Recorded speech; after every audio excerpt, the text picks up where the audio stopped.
음, 오늘은 저 10장 영원한 교육의 숙제, 문맹 혹은 학문학의 태생적 수고론 뭐 이런 주제로 이제 말하자면 교육과 자유의 이제 3부에 해당된다라고 하는 볼 수 있는데, 그러니까 이제까지 우리가 교육의 전통 시대 혹은 시작 시대, 그 시대를 얘기했다면 지금부터서는 그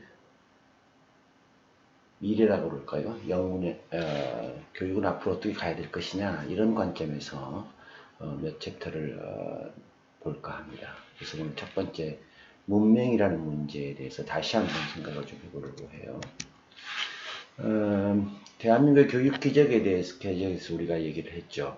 일단 그 해방 직후 10년 만에 어쩌면 한 500년 동안 쓰지 않았던 한글을 우리의 그 교육원으로 채택을 하고, 할머니들부터 시작해서 동네 할아버지, 동엄마, 아빠, 대부분 이제 70% 이상의 글을 못 읽었는데, 이 사람들에게 전국적으로 문맹퇴치운동이라는 이름으로 글을 읽히게 하고, 또한 동시에 학교는 당연히 이제 그 한글 전용 교과서라고 해서 한글로 가르치기 시작을 했죠. 물론 이때 한글이라고 하는 것은 오른쪽 지금 동아일보 신문에서 보다시피 이게 한글 전용이라고 볼 수 있어요. 물론 초등학교 교과 한 3학년 때 교과서까지는 전부 한글이 나오지만 4학년 이후부터는 한자가 꽤 많이 나오기 시작하고, 고등학교 가면 매우 한자가 많이 나오고, 대학은 뭐 대학 교재는 상당히 한자를 많이 썼죠.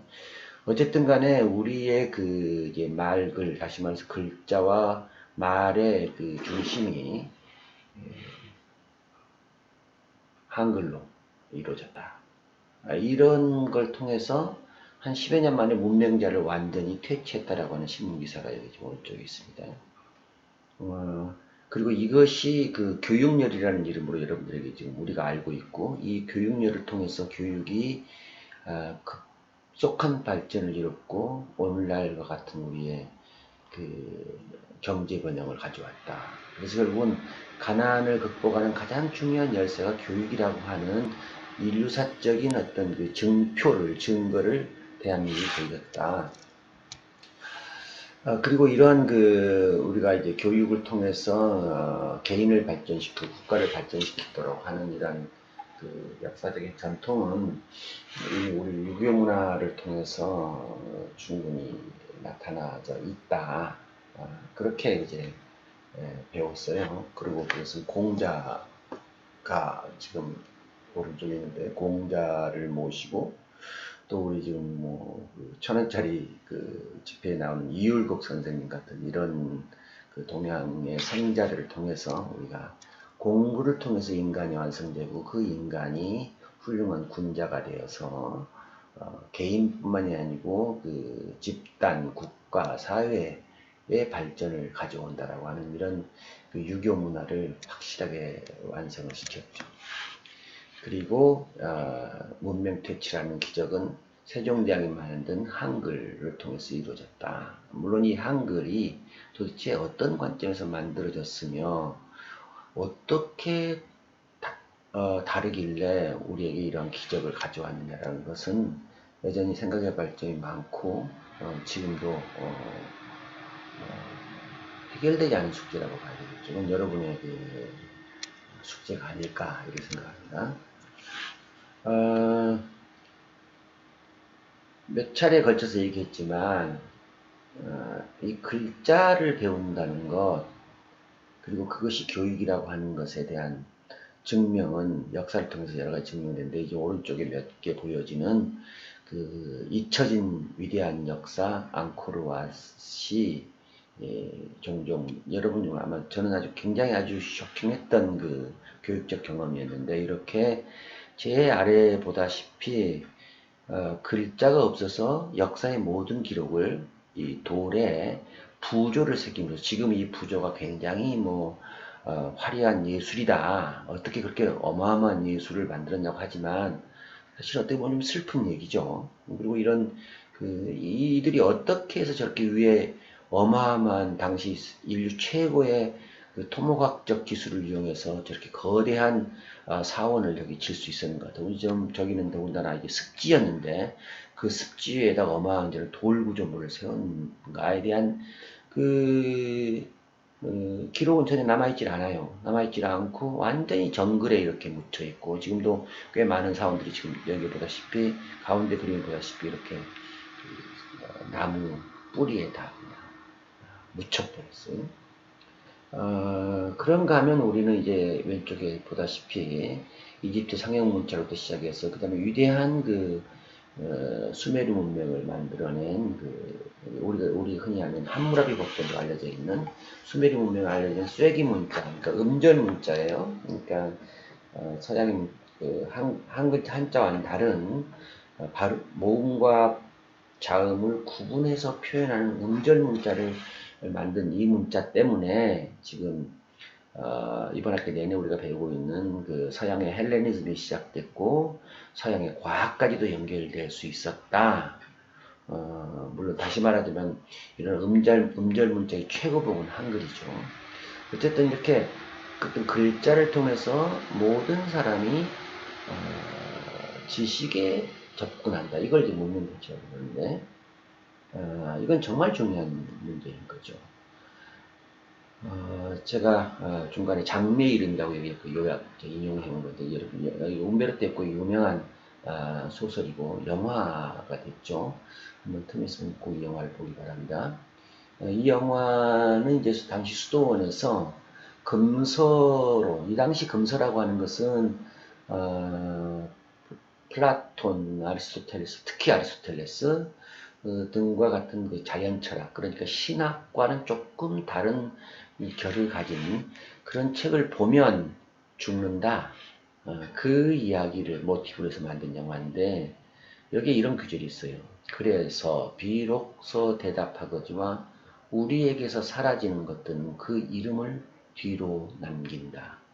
이름은 언어가 이 세상에 존재하지 않는 것은 물론이고 존재하다가 그 존재하기를 그만두고까지도 드러낼 수 있음을 보여준다. 그 이름하여 장미. 그러니까 장미라는 이름은 언어를 통해서 우리에게 이어지지만 어쩌면은 언어 이전에도 존재했고 언어 이후에도 존재할 것이라는 얘기죠. 그럼 우리는 알다시피 장미에 대해서 장미를 이렇게 두 글자 장미로 쓴다든지 영어로 rose라고 쓰지 않으면 그게 뭔지를 모른다는 거죠. 그만큼 어떤 사물과 그 사물에 대한 이름을 붙이고 그 이름을 우리에게 알려주는 도구로서의 언어는 얼마나 중요한가 이거를 알려주는 에피소드입니다. 호모사피엔스를 우리 한 5만 년 전에 태어났다는 호모사피엔스를 상징을 쓰는 동물이다 이렇게 얘기를 해요. 그러니까 동물과 동물은 그냥 구구거리고 뭐 이렇게 손짓 발짓으로 하지만 우리는 사람과 사람 사이에 특히나 서로 다른 민족들 사이에 서로 또 다른 가족들 사이에 중간에 매개물 상징을 통해서 이 상징은 이것을 표현하기로 하자는 서로 약속을 통해서 지식을 확산시켜 온 종족이다, 종이다. 이렇게 해서 호모 사피엔스라고 하는데 이 사피엔스라고 하는 것은 생각하는 동물이다 이런 뜻이에요. 그러니까 이게 생각을 뭘 생각하냐면 저 상징이 무엇을 뜻할까를 생각한다는 거죠. 그러니까 알타미라 동굴의 벽화에 황소를 그렸는데 옛날 사람들이 황소를 그린 것은 이 황소가 어디에 살았으며 이 황소를 잡을 때 우리가 어떻게 했으며 이 황소 고기를 먹을 때는 우리가 어떻게 먹었는가에 대한 모든 스토리들을 거기다 가지고 있다는 얘기예요. 그런 상징사가 쭉 몇천 년간 이어오다가 지금부터 한 500년 전에 구텐베르크라는 사람이 그 금속활자를 만들어냈고 그것이 서양의 과학 문명을 가져왔고 종교혁명을 가져왔다. 이름하 이게 맥만이라는 사람이 이걸 구텐베르크 은하계다 이렇게 얘기를 하죠. 같은 시기 한 500년 전쯤에 구텐베르크보다 먼저 직지라는 금속활자를 만들어냈고 세계 최고의 종이를 가졌고 그 이후에 세계 최고의 한글을 만들었습니다. 도대체 한글이라고 하는 건 뭘까? 세종원지 훈민정음에서 나오는 이 한글 28글자라고 하는 것은 어떤 뜻일까? 공부할 게 정말 많죠. 뭐 이때 절대 구분해야 될 것은 말과 글은 서로 다른데 우리 말에 대해서도 물론 이제 공부를 할 일들이 많아요. 뭐 말에 대한 에피소드도 굉장히 많고 연구자들이 많아요. 그래서 여러분 유튜브를 찾아보면 많은 글과 말의 원인에 대해서 연구하는 분이 많은 시간 있으면 한번 살펴보기 바랍니다.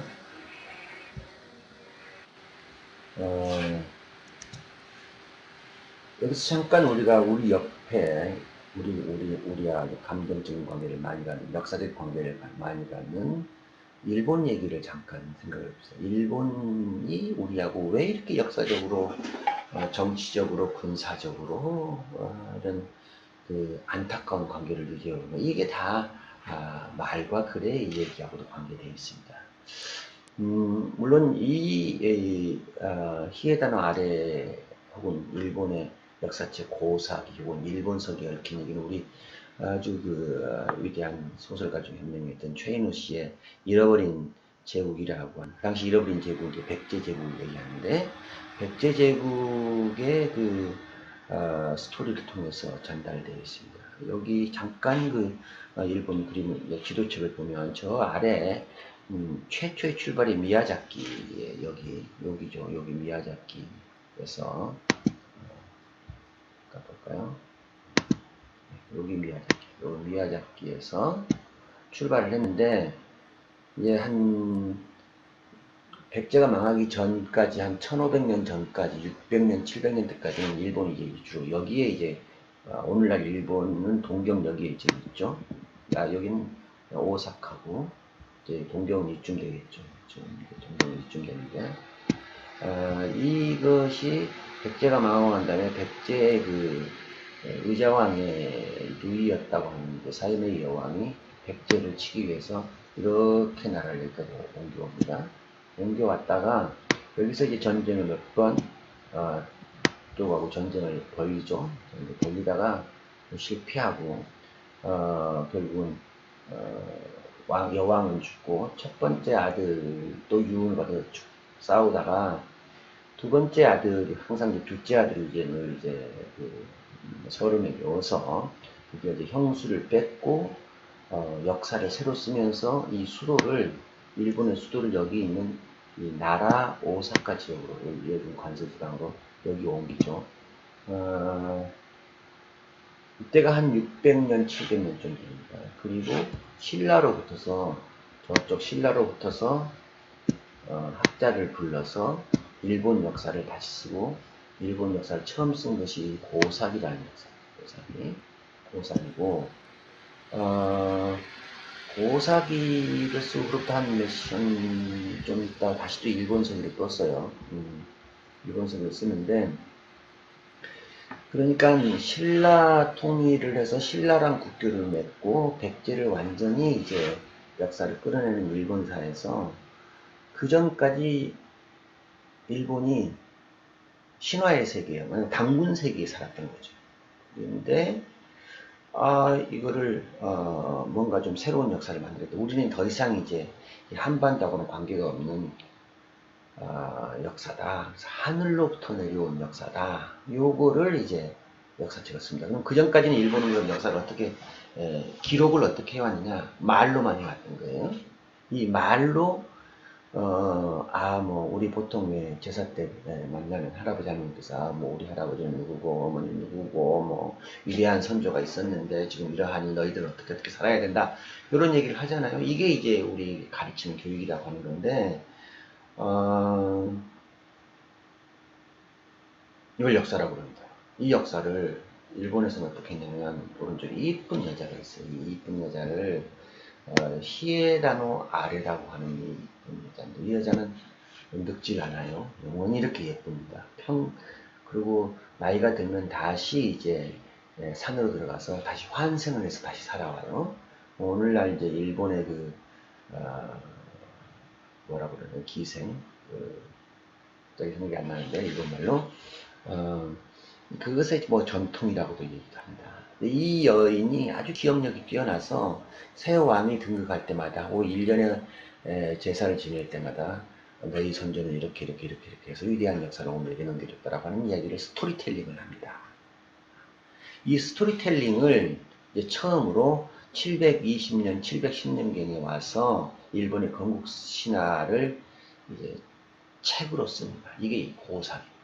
이때 어떻게 되는 거냐면 철저하게 일본 중심적인 세계관에 진술을 하고 천지가 만들어진 다음 신들이 가장 먼저 만든 곳이 일본 열도이고 일본인들은 천상의 절대신인 아마테라스 오미카의 수호를 받는 선택된 민족이라고 기술하고 있죠. 뭐 우리가 만만년의 역사를 얘기하는 거나 유대인들이 뭐 여호와를 얘기하는 거나 다 마찬가지죠. 그래서 일본은 왕의 역사를 우리보다 한 5천년 전 위로 올려요. 그래서 1만 년 전 역사라고 그러고 지금도 이들은 천황이라고 그러죠. 믿거나 말거나 역사지만 이게 역사입니다. 그러니까 우리가 무엇을 알고 사느냐라고 하는 것이 결국 오늘날의 우리를 규정한다는 얘기죠. 그리고 이 역사를 기록함에 있어서 제일 중요한 것이 여기 보다시피 이런 일본서기라고 당시로서는 한자라고 하는 이런 방식으로 기록했다는 거죠. 그전에는 말이었는데 이 말이 이렇게 글로 바뀌는 것이 이게 역사다. 저는 이 역사를 교육이라고 얘기를 하는 거예요. 자, 그러면 이 역사, 말, 글 이런 것들이 매우 중요한데 다시 한번 생각해보자면 요약하는 이런 거예요. 언어라고 하는 것은 인간을 비로소 동물과 구분되는 인간도 만드는 것인데 언어가 일단 화자, 말하는 사람으로서 뱉어지고 나오면 일단 그 언어는 동동 떨어져서 저게 홀로 존재하는 독립적 존재가 됩니다. 그래서 이 독립적 존재인 상징어를 내가 어떻게 사용할 줄 아느냐 이건 매우 중요한 교육적 프로세스입니다. 그리고 이런 말은 항상 맥락을 가지고 있어요. 어떤 상황에서 그 단어가 쓰여졌냐라고 하는 것은 굉장히 중요해요. 그걸 배우는 일은 또 그걸 우리가 이제 그 글을 이해한다고 하는 건데 이해하는 게 참 어렵잖아요. 글자를 읽는 건 쉬운데 그 글자의 뒤에 있는 맥락을 이해하는 건 굉장히 어려워요. 그래서 이런 맥락을 당연한 걸로 받아들여 버리는 이런 상황들, 이런 것들을 어느 순간 이제 교육이 논리를 당위의 경계로, 로지컬이는 그걸 하지만 어느 순간 그게 로직이 아니고 순간 안 하면 내가 당장 큰일 나는 당위라고 하는 것은 너 그걸 해, 안 하면 죽는다, 뭐 이런 얘기예요. 이런 순간으로 끌어올려져 버립니다. 그러니까 교육이라고 하는 것은 내가 글을 읽고 그것을 이해를 하고 그 다음에 내 신념으로 받아들여서 행동으로 옮길 때 이것이 교육이 완성됐다고 보여집니다. 근데 서양의 논리학은 이게 자칫하면 오류일 수도 있다. 우리의 믿음이 잘못될 수도 있다라고 하는 것을 강조를 했어요. 그러면서 과학이라고 하는 것이 이제 정신세계하고 분리되는, 그러니까 아리스토텔레스가 이제 형상과 물질을 분리한 것도 위대한 발견들이 했던 거죠. 그런 점에서 여전히 그 불교나 유교적 전통 사회에서는 교육을 굉장히 윤리학적 세계로 아직 묶어놓은 것 같아요. 이런 그 프로세스는 어떻게 이루어지냐면요. 보다시피 이제 우리가 조선왕조 실력이라고 하는 것이 우리 위대한 역사인데 얼마나 위대하냐면 봅시다.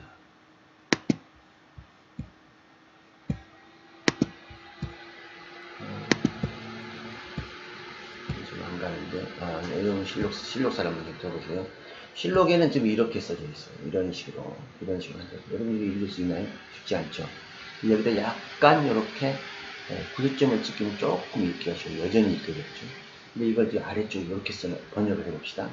교감 위에 양면이 돌아가면서 어가를 수행하는 것은 비록 정해진 규칙이 있긴 하나 또한 배단이 많나 이게 만약 군제를 헤아려 어쩌고저쩌고 이게 이제 정조대왕의 그 수원 화성 왕릉 행차에 관련된 당시 정조대왕 실록의 어느 한 대목인데 제일 오른쪽에 있는 이거 보통 국한문 혼용체라고 그러는데 어렵죠? 근데 옛날에는 이 왼쪽 이렇게 배웠던 겁니다. 이런 식으로 빨간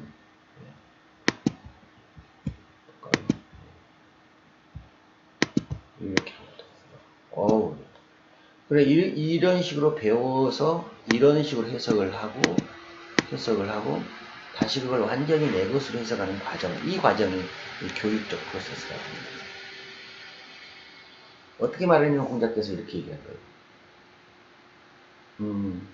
공자의 생각을 보면 생각, 그리고 그 생각을 언어로 형상화한 말은 절대로 학문적이거나 이론적인 것은 아닙니다. 그래서 그 말은 행동을 촉발하는 아주 무거운 무게감을 가지고 있어요.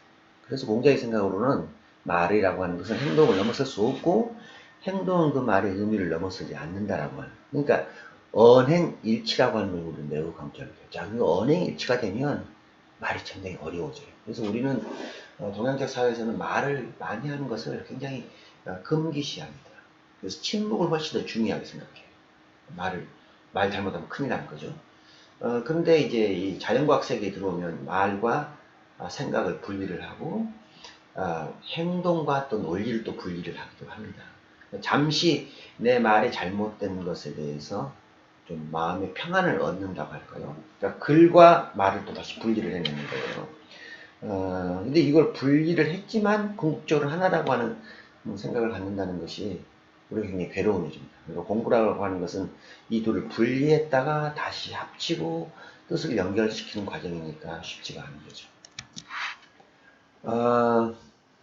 헤르만 헤세의 유명한 유리알 유이에 대한 얘기가 이 교과서에 잠깐 실려 있습니다. 잠깐 읽어볼까요? 페트로는 구슬을 나란히 늘어놓아 아이들의 간단한 계산기를 흉내내고 수십 가닥의 철사줄을 쳐놓은 틀을 짰다.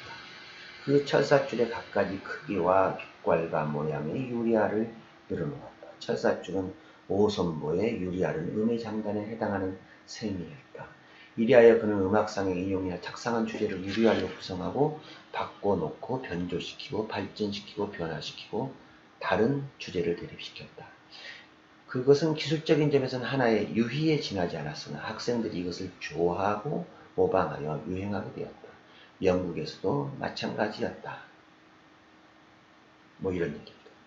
이걸 유리할 유희라고 그러는데 우리가 지금 이 수업 시간에 공부하는 것이 이 교실의 바깥에서 보는 사람들이 눈에 볼 때는 그런 한가로운 놀이라는 거예요.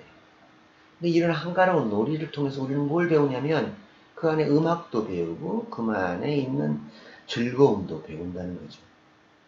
근데 그 즐거움이나 분노나 역사적 이야기를 배우려면 이거를 아주 아이들이 할 수 있는 재미난 게임으로 만들어 놔야 되고 유희로 만들어 놓지 않은 놀이로 만들어 놓지 않으면 배우기 어렵다는 거예요. 그렇죠. 교육은 가능하면 쉽게. 이 쉽다는 것은 놀이만큼 쉽게. 그러나 그 놀이를 통해서 배우려고 하는 것은 위대한 인류의 역사이고 과학적 진리인 거죠. 그래서 사실은 학문이라고 하는 것과 교육이라고 하는 것은 실상은 같은 것이라는 거예요. 실상. 그러나 가끔 우리는 학문과 교육은 다른 거라고 얘기하기도 하고 공부하는 일과 행동하는 일, 실천하는 일, 돈 버는 일 다 다른 거라고 얘기하지만 궁극적으로는 같은 것이라고 얘기를 합니다. 요 한자로 쓰여진 위대한 공자의 언어인 대학에 나온 말이죠. 하늘의 명을 일러서 인간이 본성이라고 그러고 그 본성을 따르는 것을 도라고 그러는데 그 도를 닦는 것을 교육이라고 합니다. 어떤 교육과 위대한 일이에요.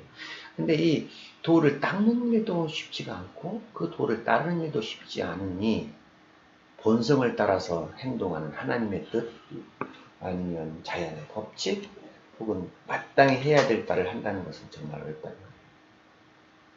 교육학자는 아니지만 조동일 교수가 이런 말을 썼어요. 교육학은 학문인가?